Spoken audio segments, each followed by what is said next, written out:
to find a purpose, because if you do that, you basically pay a high price.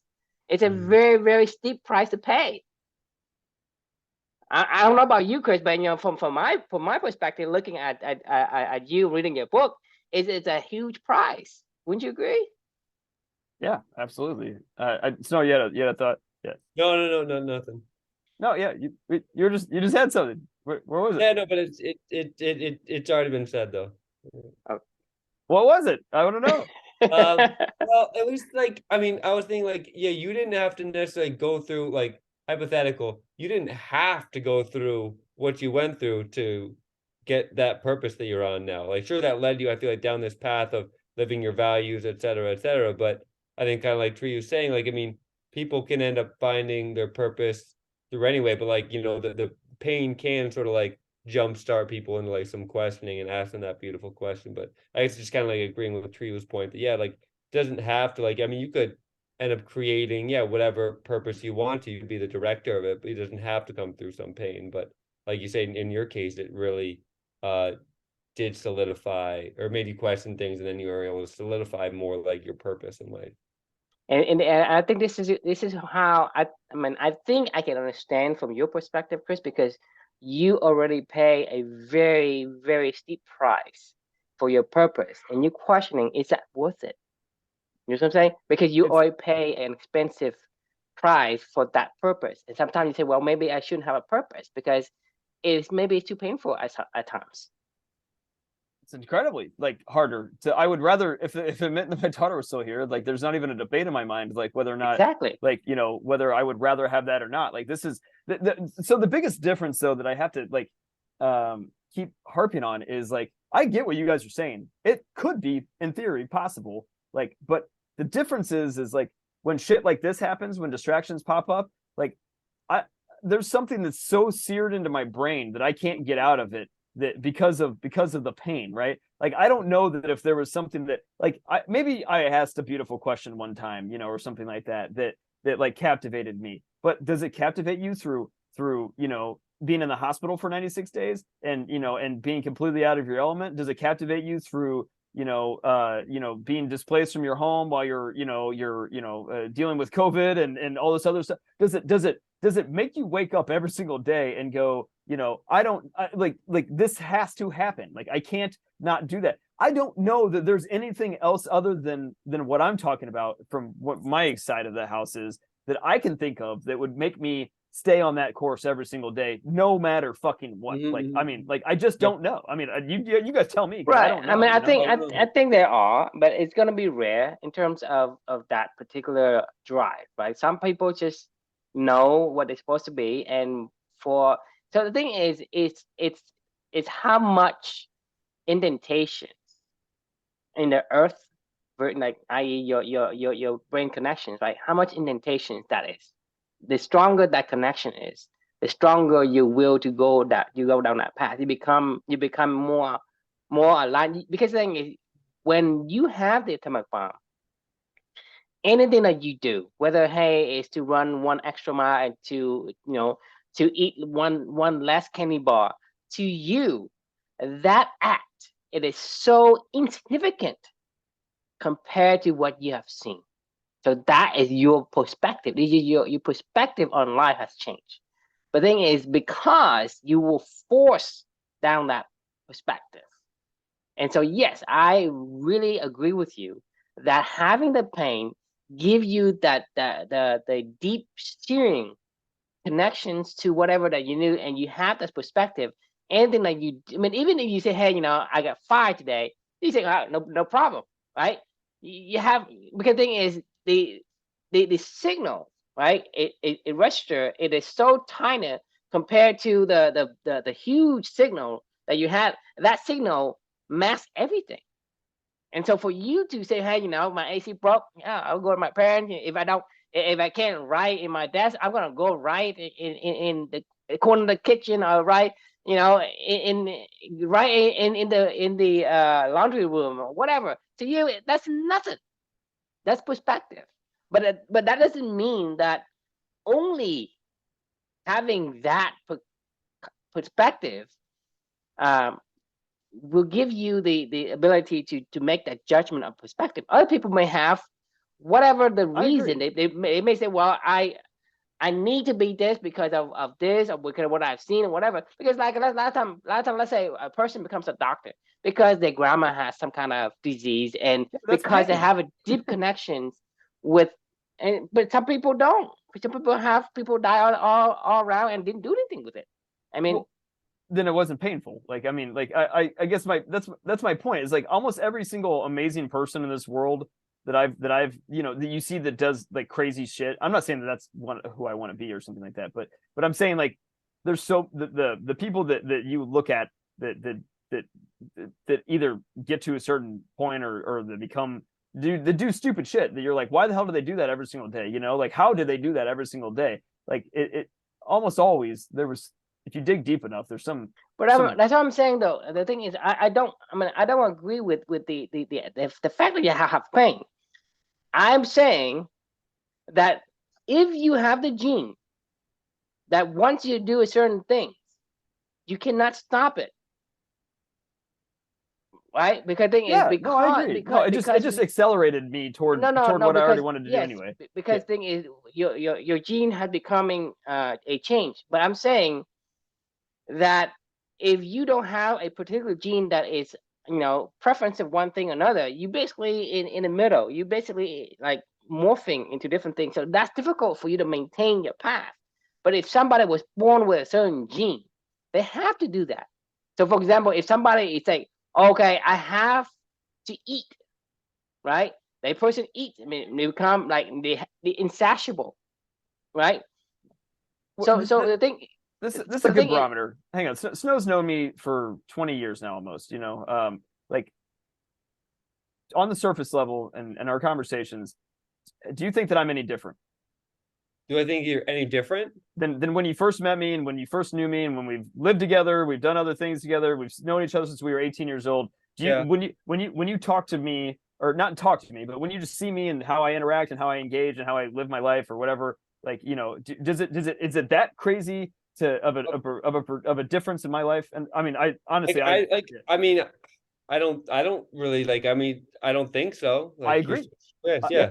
This is what I was gonna say. Is like it didn't change what I'm describing to you. Didn't change me. It just accelerated me down one path. And I agree with that. You know, and that's my point. That's your gene. It's not the only thing that makes you do is it makes you become this like Chris 2X, Chris 10X. It doesn't change you to a different person because of the pain. I 1000% agree with gene, you're competitive in the beginning. You are more competitive now. So I'm saying your gene dictates what you do. And so if somebody has a gene that wants to be this super competitive guy without having the pain, he still be super competitive, right? If he was born like 10X, Chris 10X, then that's what he's gonna be, Chris 10X. He's not gonna be like, okay, you know, I'm gonna be 1X Chris. If he's born with the extra, let's say whatever the gene that you have right now, the state of the gene that you have right now, if you give him the exact same gene, he becomes exactly like you. He's gonna be exactly as super competitive, as super focused as you are now. So it did not change you. It just enhances the person that you were. No, I agree. No, I mean, I guess the big thing I was even so that's what I'm saying is it's dictated by a gene, not dictated by the pain. The pain just brings it out. It's I don't know. I mean, we could probably pause for this one, but I have dinner with my family here too. So no, for sure. But yeah, it's definitely a topic that we're going to continue to explore, right? You know, because it's an interesting question, obviously. So we can keep exploring. It's a beautiful question. Let's keep talking about it. All right, but fun conversation as always. You know, thanks Snow from joining for you know, from the far away lands of Washington. It's easier on my bedtime with you night owls. It is. Awesome, man. Well, you have a great rest of your vacation, and we will see you all. Oh shit, tomorrow's Friday, isn't it? Yes, tomorrow's Friday. Oh, boo. See, it's sad. All right, all right, we'll see you all Monday. We're sad already. Yeah. Okay, See you guys. Bye.